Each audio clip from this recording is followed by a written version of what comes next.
பாருங்க மக்களே, இந்த பூனை எப்படி மேலே ஏறிக்கிட்டு இந்த பதிவு போடுற ஒரு சிலர் சொல்கிறாங்க, பூனை முடி உள்ளே போச்சுன்னா ஆஸ்மா ட்ரபிள் வந்துடும். பூனை இருந்ததுன்னா கொண்டு தயவு செஞ்சு எங்கேயாவது விட்டுட்டு வந்துடுங்க.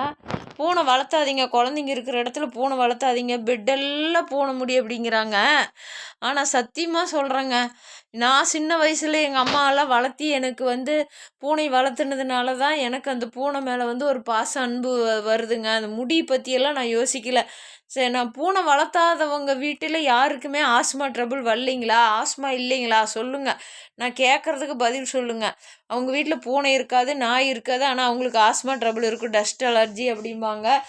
இருக்கும். நமக்குன்னு வர்ற நோய் கண்டிப்பாக நமக்கு வந்தே தீருங்க. இந்த மாதிரி வாயில்லாத பிராணியெல்லாம் வளர்த்துங்க. அதனுடைய பாச அன்பு என்னங்கிறத நீங்களாம் புரிஞ்சுக்குவீங்க. இங்கே பாருங்கள், எப்படி மேலே ஏறி எப்படி படுத்துக்கிட்டா பாருங்கள். இவ பேர் லூனா, தெரியுதுங்களா? பாருங்க எப்படி உக்காந்துக்கிட்டா. இங்கே பாருங்க, பேக் போர்ஸ் காமிச்சாதான் தெரியும், தெரியுதுங்களாவா? பாருங்க, நான் என்ன சொல்லட்டும், இப்போ தான் போய் வேலையை முடிக்கலாம், வீடியோ போடுறது போதும், வேலையை பார்க்கலாம் அப்படின்னு நினச்சா ஓடி கிடுகிடு கிடுகிடுன்னு மேலே பாருங்கள் இப்படி படுத்துக்கிட்டா. தெரியுதுங்களா? நான் கையை எதுவுமே பிடிக்கல பாருங்கள். ஒரு கையில் வீடியோ பிடிச்சிருக்கிற ஒரு கை இப்படி தான். பார்த்தீங்களா எப்படி படுத்துருக்கிறா பாருங்க. இந்த பாசத்தையெல்லாம் எங்கெங்க கிடைக்கும் நினச்சி பாருங்க. அந்த பூனை நாய் வளர்த்துறவங்க கிட்ட கேட்டு பாருங்க. அதனுடைய பாசன், அதாவது பூனை நாய் பிடிக்காதவங்க பூனை வளர்த்தாதீங்க. எங்கிட்டயே நிறையா பேர் சொல்லியிருக்கிறாங்க, தயவு செஞ்சு பூனையெல்லாம் கொண்டு விட்டுருங்க. 13 பூனை இருந்ததுங்க, நாய் பிடிச்சி ஓடி போய் இப்போ 4 பூனை தான் இருக்குது. நீங்கள் சொன்னால் நம்ப மாட்டீங்க.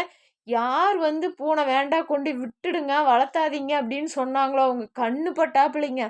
திடீர்னு அழகழகான பூனை எல்லாம் போயிடுச்சு. எனக்கு அவ்வளோ மனசுக்கு வேதனை. அவங்களோட வீடியோவெல்லாம் பார்க்குறப்போலாம் எனக்கு சத்தியமாக ஒரே அழுகாச்சா வந்துருங்க. என்ன சொல்கிறதுனே எனக்கு தெரியாது, அந்த மாதிரி இருக்கும். எனக்கு பூனை இல்லைன்னா சத்தியமாக முடியாது. இதனால தான் நம்ம உசுர் போகுதுன்னா எனக்கெல்லாம் பொறுத்தளவுக்கு போயிட்டு போகுதுங்க. எப்படியோ ஏதோ எதுனாலையோ போகிறது. இதோட நான் டஸ்ட் அலர்ஜி அது இதுன்னெல்லாம் சொல்கிறாங்க. என் குழந்த என்னோட குழந்தைக்கு இணையாக என் குழந்தைய கூட அடிச்சிருக்கிறேன், மிரட்டி இருக்கிறேன், திட்டி இருக்கிறேன். ஆனால் இவளை நான் திட்டுனதில்லை, அடித்ததில்லை. என்ன ஏம்பா அவ்வளோதான். ஆனால் எங்கள் வீட்டு செல்ல குட்டி இவங்க தான். முதல் பூனை, 2வது நான் டாகு. அவங்க அவங்க மிரட்டுவேன். அவங்கள அடித்ததில்லை எதையும், ஆனால் மிரட்டுவேன்.